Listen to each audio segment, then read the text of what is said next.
Je me tourne maintenant vers Antonio Remiro Bratons, qui a disparu.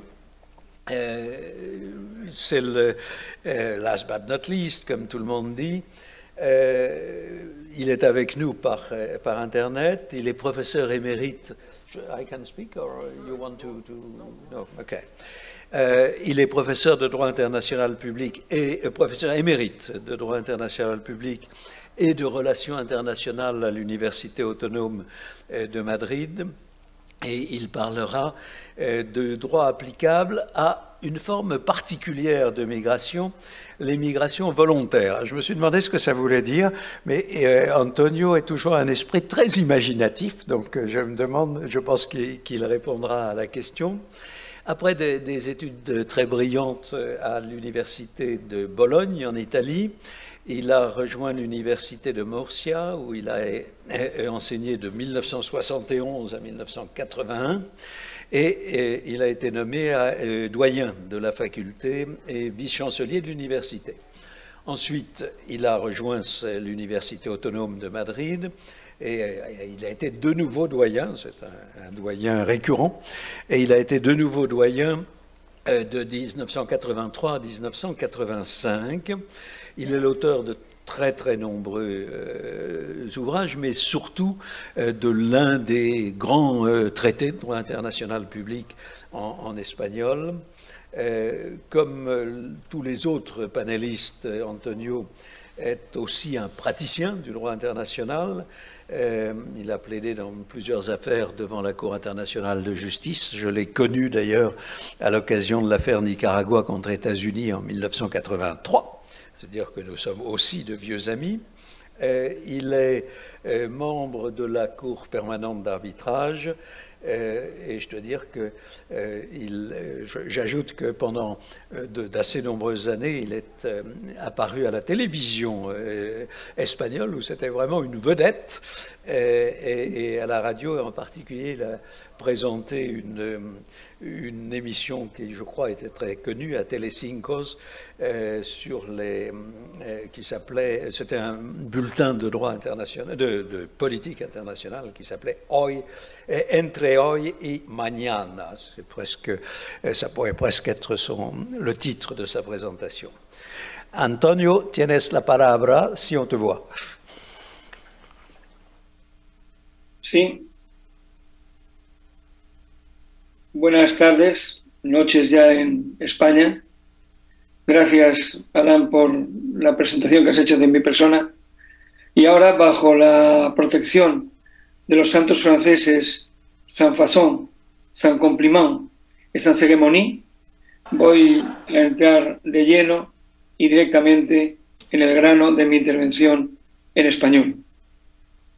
Hablamos de migrantes voluntarios para referirnos a quienes deciden libremente dejar su país de residencia habitual para buscar en otro un futuro mejor.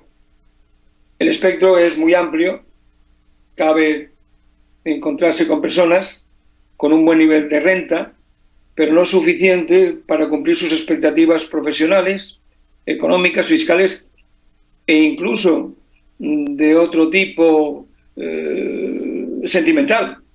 La curiosidad, la atracción por la aventura y hasta el amor puede estar en la base de esos procesos migratorios individuales.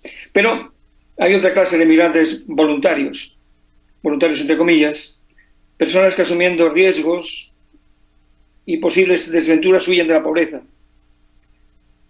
del desempleo, de la llamada economía informal, del hambre, de un estado frágil, incapaz de dar respuesta a sus necesidades, de generar oportunidades mínimas de una subsistencia digna. Y en ese sentido hablamos de los migrantes económicos. Los distinguimos conceptualmente de quienes se ven obligados o forzados a abandonar su país como consecuencia de una catástrofe, sea terremoto, sea volcán, sea un hecho humano como la guerra, el conflicto armado, o sea de esas circunstancias ya estructurales que se encuentran en el cambio climático o las sequías recurrentes.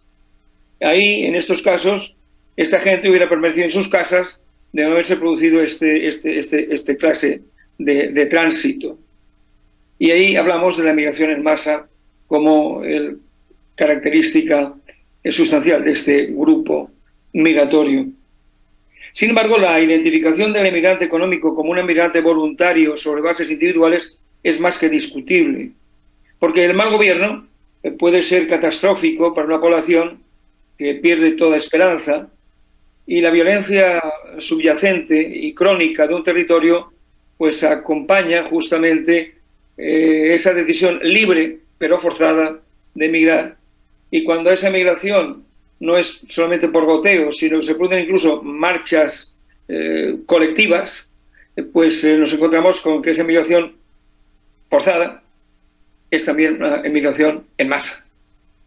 Con esta reserva voy a situarme en la perspectiva de los países receptores de quienes hemos llamado en sentido amplio emigrantes voluntarios. Su perspectiva se expresa en políticas transversales cuyos dos ejes fundamentales son, por un lado, la necesidad de recursos humanos y la atracción de inversiones, y por otro, el control de las fronteras. Estas políticas se traducen en medidas legales y reglamentarias que nos permiten hablar ahora de migrantes regulares y de migrantes irregulares.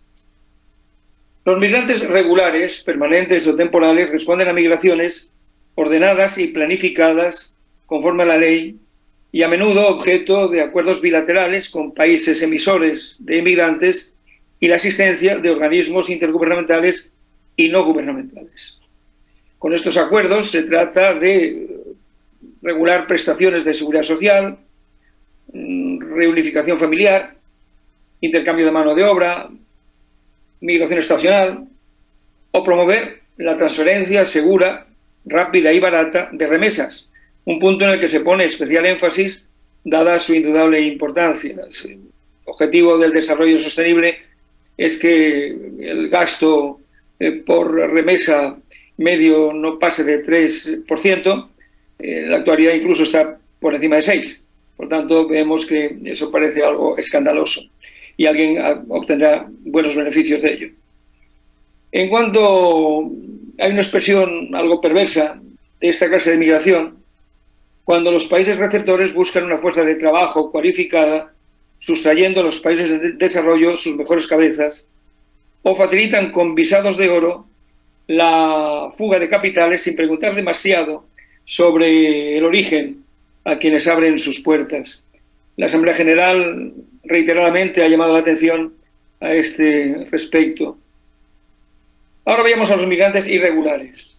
Los migrantes irregulares, voluntarios pero forzados, individuales pero en flujo continuo, a los que a veces en mala intención se llama ilegales, tratan de forzar las costuras del país receptor entrando furtivamente en su territorio o permaneciendo en él una vez que se ha agotado el tiempo que se les concedió como turistas, como trabajadores o como estudiantes.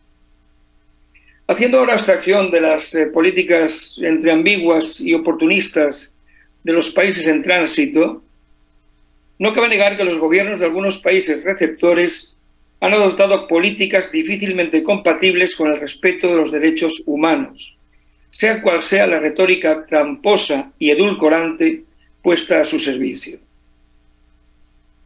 Ha de denunciarse la práctica de calificar off-limits del Estado de Derecho y la tutela judicial efectiva, determinadas zonas portuarias o aeroportuarias o campos de internamiento, las llamadas zonas de nadie, ignorando que no es el territorio el que predetermina la observancia de los derechos humanos por la autoridad pública, sino el ejercicio del poder por el aparato del Estado allí donde éste se produce. Esto es igualmente aplicable a la interceptación en alta mar y la devolución de los embarcados sin más trámite a la costa de la que han partido, en balsas y embarcaciones desprovistas de las mínimas condiciones de seguridad, a las que, no sin humor negro, se denomina a veces embarcaciones de fortuna.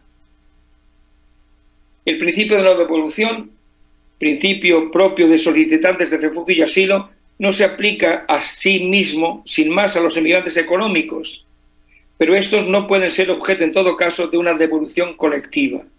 Su caso debe ser examinado individualmente. La semántica es solo el camuflaje del engaño. Se cambia la denominación de las deportaciones y de los campos de internamiento, se trata de externalizar el problema mediante acuerdos con países de tránsito que apenas pueden considerarse seguros para los deportados. Se almacena en terceros países a los irregulares que tratan de buscar como última carta la petición de asilo. Y en algunos lugares se ha inoculado ya en la opinión pública la especie venenosa que hace del inmigrante irregular, el sin papeles, una amenaza para la seguridad personal y patrimonial, individual y colectiva de la comunidad.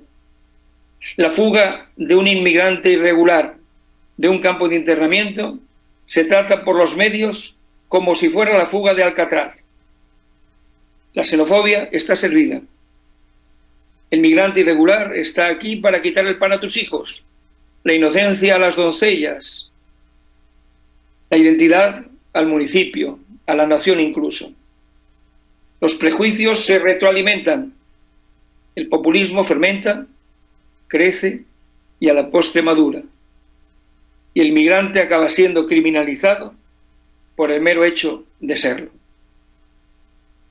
Por supuesto que las migraciones irregulares plantean problemas que no se encuentran fácil solución, pero las que ahora se advierten en la práctica son más que discutibles desde el punto de vista del respeto de los derechos humanos, son ineficaces y más aún son realmente incapaces de frenar las situaciones dramáticas de quienes pierden la vida o los restos de su dignidad en la búsqueda frustrada de un futuro que para ellos es la muerte o una nueva esclavitud. Durante decenios se ha echado en falta la existencia de una convención internacional multilateral que abordase el problema de las migraciones en su globalidad.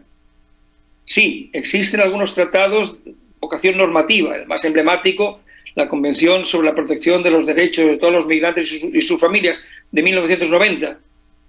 Pero 32 años después de su firma, la Convención solo suma 58 Estados partes, un 30% de los miembros de las Naciones Unidas, y prácticamente todos emisores de migrantes, sin que ningún país receptor de migrantes importante sea parte en este convenio.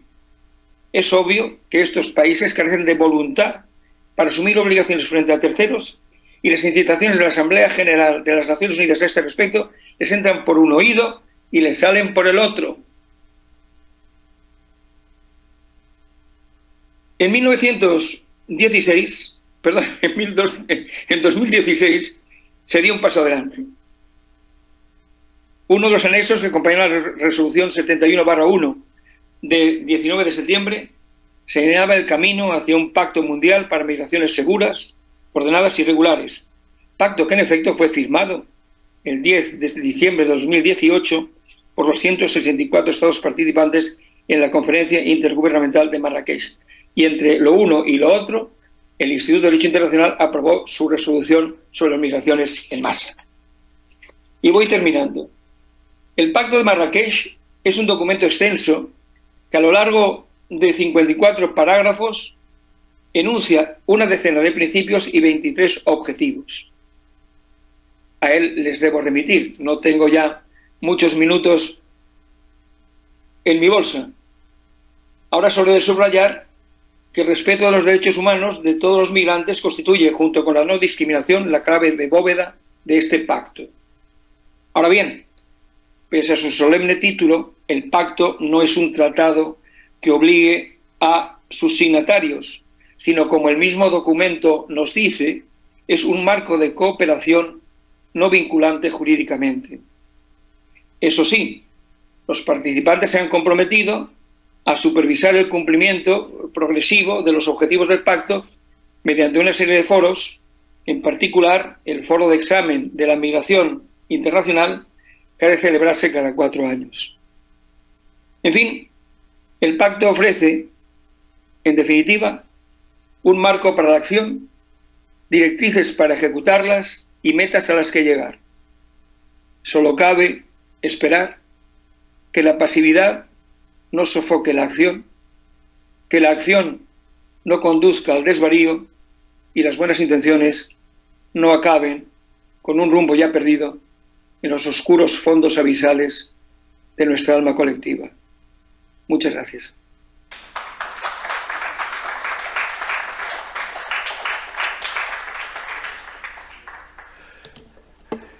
Merci mille fois, Antonio.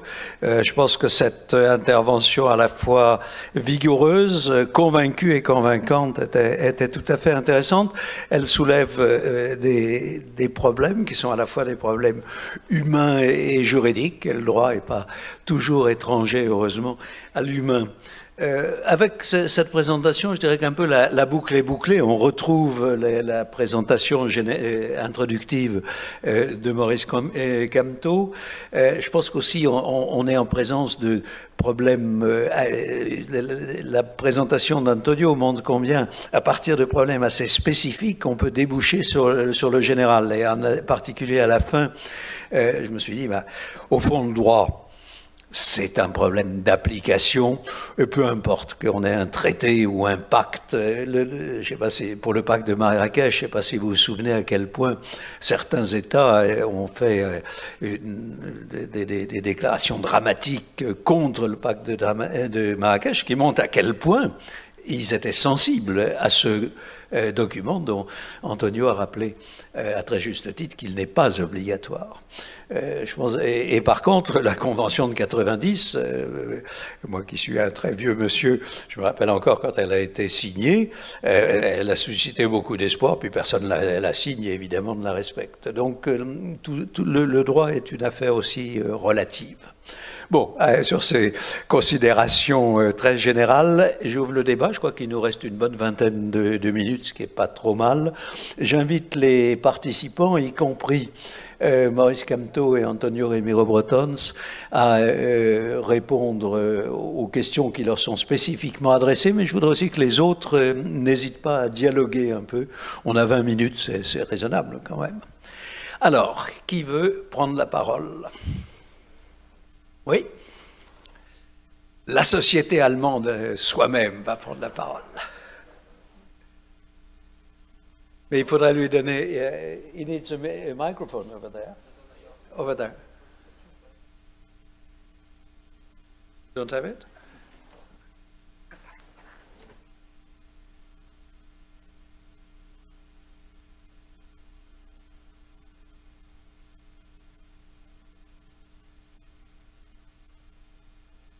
Merci beaucoup, c'était vraiment très intéressant, un très grand bravo Monsieur Pellet pour ce sujet. My questions go maybe a little bit for the understanding to both to Jean-Marc et to Patricia. We think of the situation of climate refugees that you have addressed. Their situation is that they may claim either for getting refuge in another country, or that they don't get, well, flown back. If we look into the situation of the flooded owners of houses or whatever who have to leave their country, they may, for other reasons or for the same, also knock into the doors of other countries and may be, well, thrown back or not. My question is all these projects, are they concerned simply or not simply, it's maybe the wrong word, with the question of refuge, or are other questions connected as, let's say, compensation questions that are very difficult?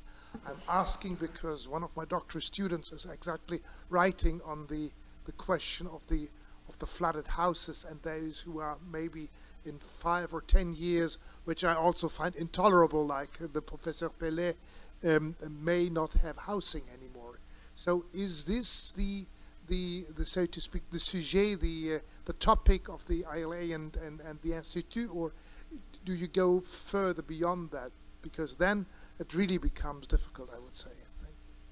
I have seen one or two hands raised.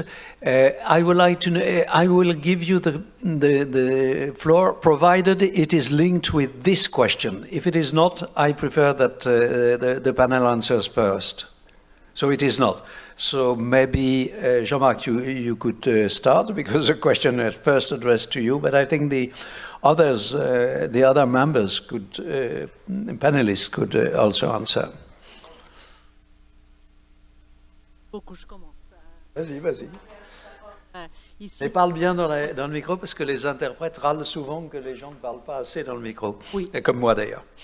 Alors, merci beaucoup. Thank you so much, Stephen, for your question, which I think it's a very important question.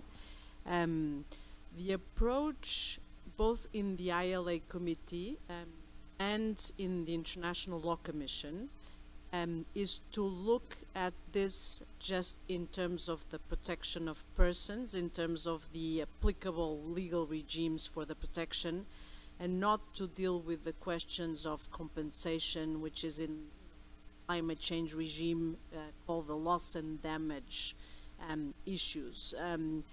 We had a discussion especially in the ILC when we were trying to frame the issue, and we came to the very clear conclusion that from the point of view of trying to give legal clarity as much as we can on what we thought were the most important points for states, which was the impact in terms of the maritime zones.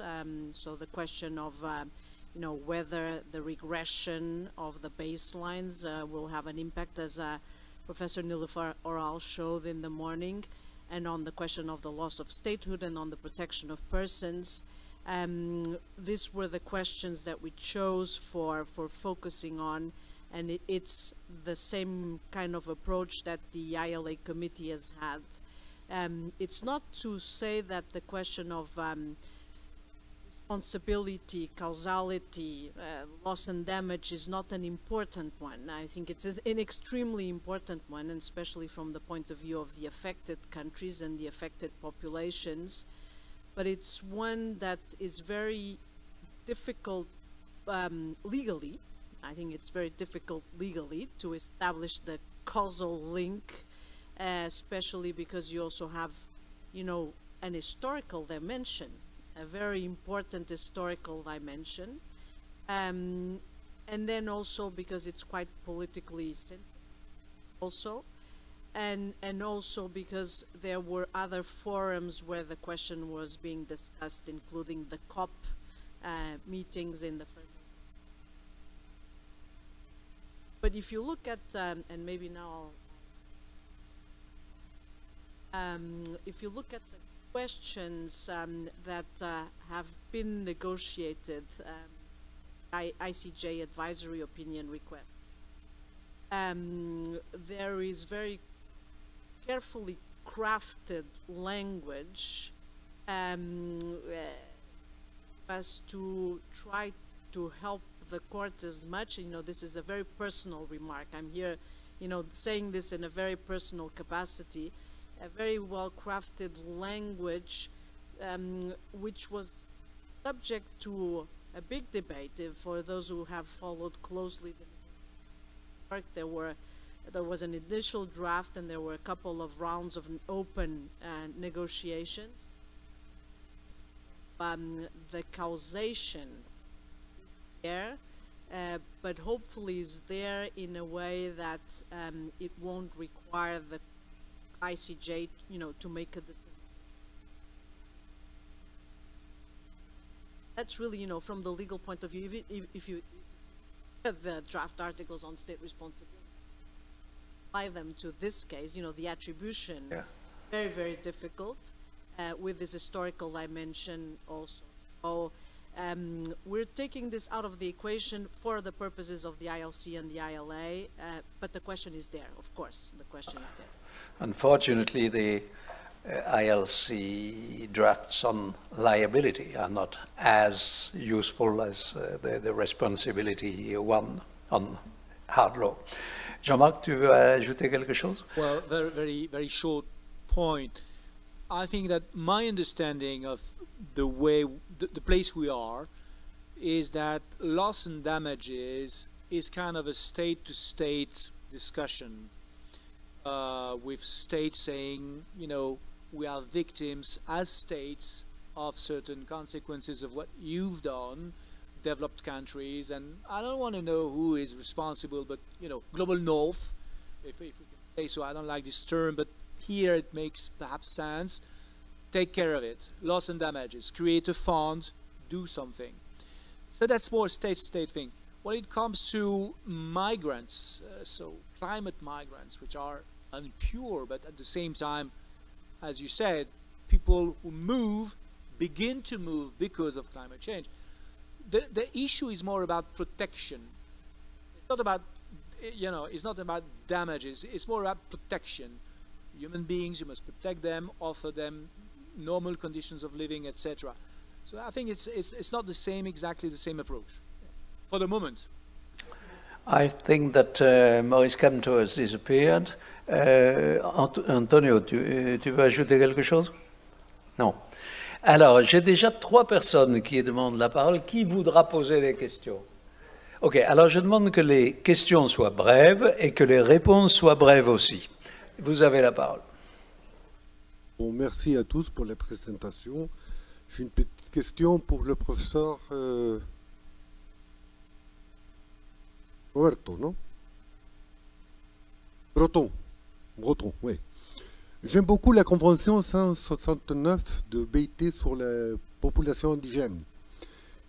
Et la Convention, moi, ratifiée par le monde, à 23 ratifications.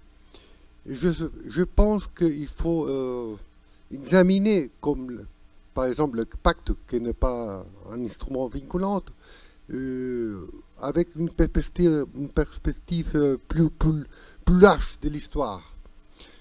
C'est ce que a passé. Cette convention a été adoptée en 1989, ok, 33 ans. Et après ça, le Banque mondiale, il y a 10 ans, et le Banque interaméricaine de développement a adopté des directrices qui doivent être adoptées pour toutes les personnes, les entreprises, les pays qui vont investir dans les zones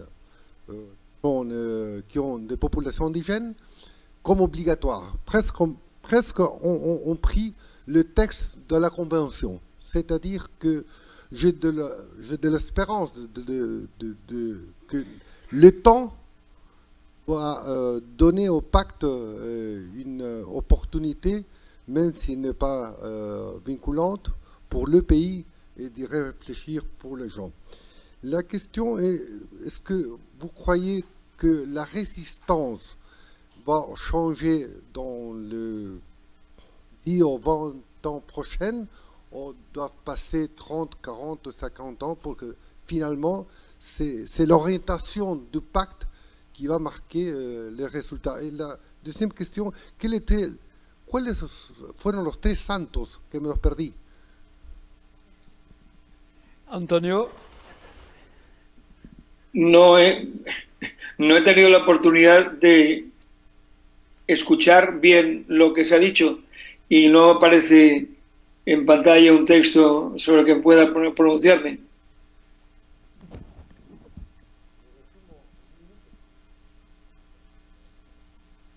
Yo aprecio, ¿escucha? Es que no me llega bien el sonido.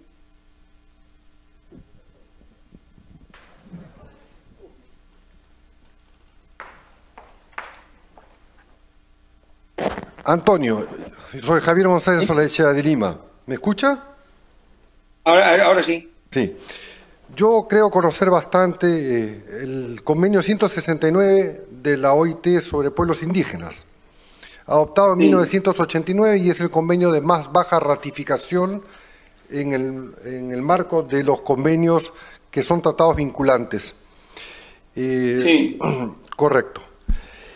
Pero la esperanza me viene, y la pregunta está dirigida de esta forma. La esperanza me viene que a partir de la ratificación y entrada en vigor en 1989, y las 23 ratificaciones, que son muy escasas, se han adoptado tanto en el Banco Mundial como en el Banco Interamericano directrices muy precisas para que los países, las empresas o las personas naturales que deseen invertir en zonas en donde están comprendidos o involucrados los pueblos indígenas y los derechos ancestrales, deben ser cumplidos como condición previa al financiamiento del Banco Mundial y del Banco Interamericano.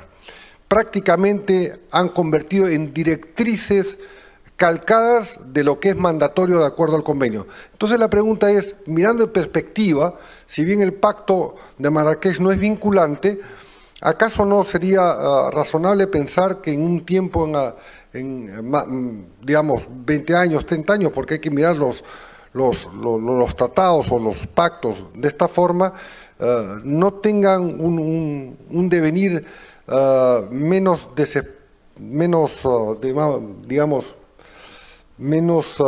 esperanzador como nos los ha presentado? Y la segunda pregunta era cuáles eran los tres santos a los que se refirió y no los pude anotar. Gracias.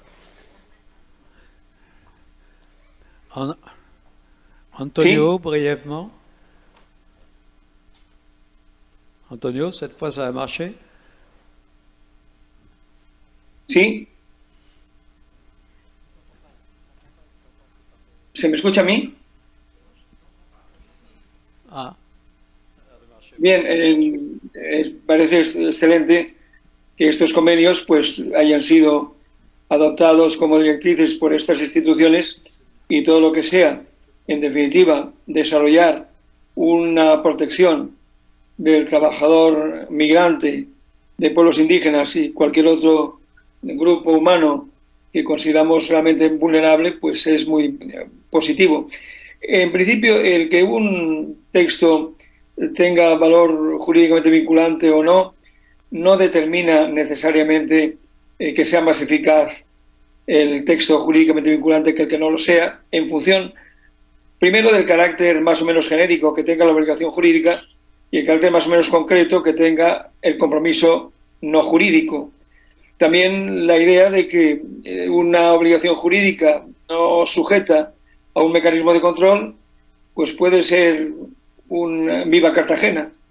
En cambio, una obligación no jurídica, un compromiso político con mecanismos de seguimiento, puede ser en la práctica mucho más operativo en la medida en que obliga a los Estados pues a dar la cara en un momento determinado para saber si cumplen o no con determinadas directrices. Por lo tanto, yo no sacralizo sin más la idea de que la obligación jurídica es más importante que el compromiso político cuando éste va acompañado de mecanismos de control y seguimiento con los que no cuenta la obligación jurídica que se hubiera hecho, digamos, como alternativa, ¿no? Evidentemente, siempre es deseable que los convenios que pretenden y tienen vocación normativa como tales, pues sean ratificados. Y evidentemente está claro que el único protocolo que yo conozca que ha tenido mucho éxito de ratificaciones y adhesiones es el protocolo que acompaña al convenio sobre criminalidad organizada que del año 2000, protocolo precisamente para perseguir justamente a los traficantes de migrantes por tierra, mar y aire, ¿no? Entonces, este sí que tiene muchos signatarios. Pero en cambio el convenio del 90, como decía, pues tiene 58, pero es que los convenios de la OIT más significativos para trabajadores migrantes, que son el 96, Antonio, el 97, ¿sí? Je lance de nouveau un appel aussi bien aux gens qui posent des questions qu'à ceux qui répondent d'être brefs. He querido contestar lo que he oído que se me ha preguntado. No sé si... Mais tu as fini ou tu peux rajouter quand même quelque chose, mais vraiment essayer d'être bref, sinon plus personne ne pourra poser de questions. Pues ya, por mí, he cumplido. Ok, merci. Alors, monsieur l'ambassadeur et président exécutif, vous avez la parole.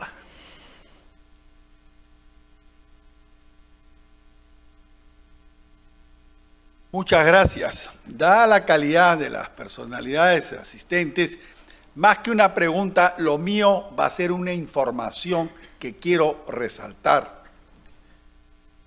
Hace 6 años, 7 años, el Perú, con todas sus dificultades, ha absorbido, ha acogido 1.500.000 hermanos provenientes de Venezuela. Y quiero resaltar que todo eso se ha hecho con la generosidad, el apoyo técnico y calificado con que cuenta la Organización Internacional de los Migrantes, a la par que el Alto Comisionado de Naciones Unidas para los Refugiados. Obviamente que es muy encomiable también sobredimensionar la bondad y la generosidad del pueblo peruano, que con toda su humildad, y estoy testimonio, porque como canciller de la República estuve en reiteradas ocasiones in situ, viendo cómo los humildes peruanos del norte de Tumbes, de Piura, compartían sus alimentos con los migrantes venezolanos que llegaban a tierra peruana, que los ha acogido hace 6 o 7 años. Hay una minoría díscola, peligrosa, en fin, pero hay una gran mayoría que se ha incorporado a la heredad nacional. Gracias.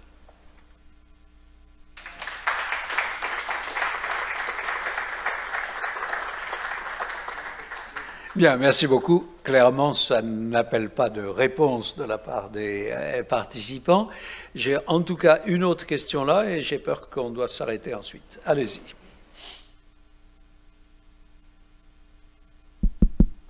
Muy buenas tardes, Alejandro Menicoche, Asociación Argentina de Derecho Internacional. ¿Tú me escuchas, Antonio? Es para Antonio la pregunta. ¿Me escuchas o debo ir hasta ahí? Et moi, je vous entends. Oui. Mais c'est pas pour moi la question. C'est pour qui? C'est pour Ramiro. Ah, ok. Lui, il n'entend pas quand on parle. Bah, venez ici. Come on, come here.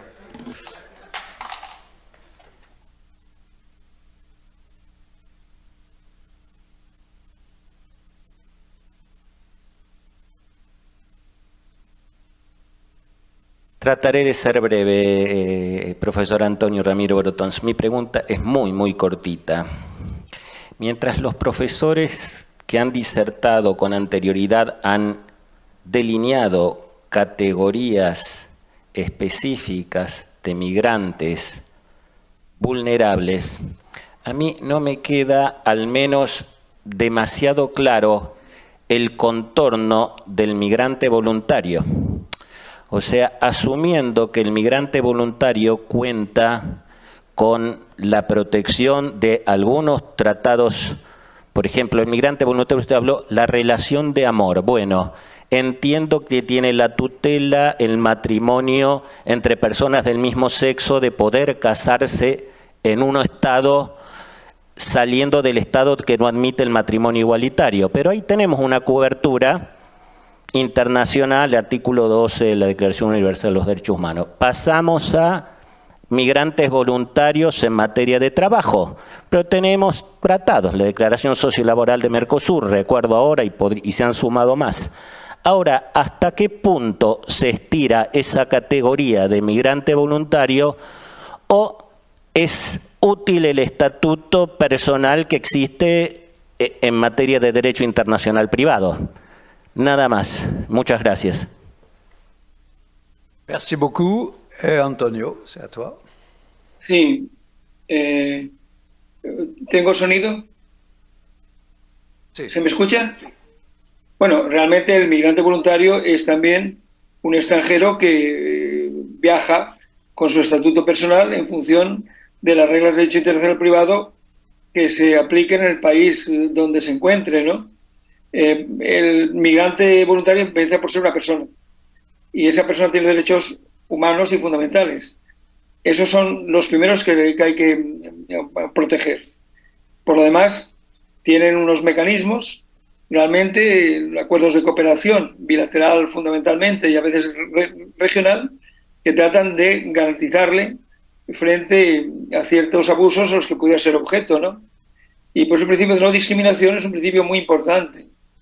A partir de ahí, pues evidentemente, como digo, el carácter voluntario, pues a veces no es, o sea, es voluntario porque una persona siempre podría decidir quedarse en su país, a pesar de las inclemencias del mismo. Cuando no puede hacerlo porque realmente es algo que supera su propia voluntad, sería un emigrante involuntario. Pero siempre uno que tiene una capacidad para discernir y para decidir, pues según las circunstancias, tomará una decisión u otra. Evidentemente, quien vive muy a gusto en su país solamente viaja por turismo o por buscar fuentes de enseñanza, pero no por necesidad. O sea que evidentemente siempre hay un elemento subjetivo de necesidad que implica que uno libremente decida emigrar. Por eso hablamos de la voluntariedad en ese sentido. Pero evidentemente quien es feliz en su país pues no tiene razones para emigrar, salvo, como digo, visitar otros para satisfacer su curiosidad o por razones de docencia, enseñanza o turismo. Merci beaucoup. Je pense qu'on est arrivé à la fin de ce panel. Je remercie tout le monde en mon nom personnel, à la fois les participants à la tribune par Internet, nous n'en avons plus qu'un, et l'assistance. Merci beaucoup en mon nom et au nom de l'Institut de droit international.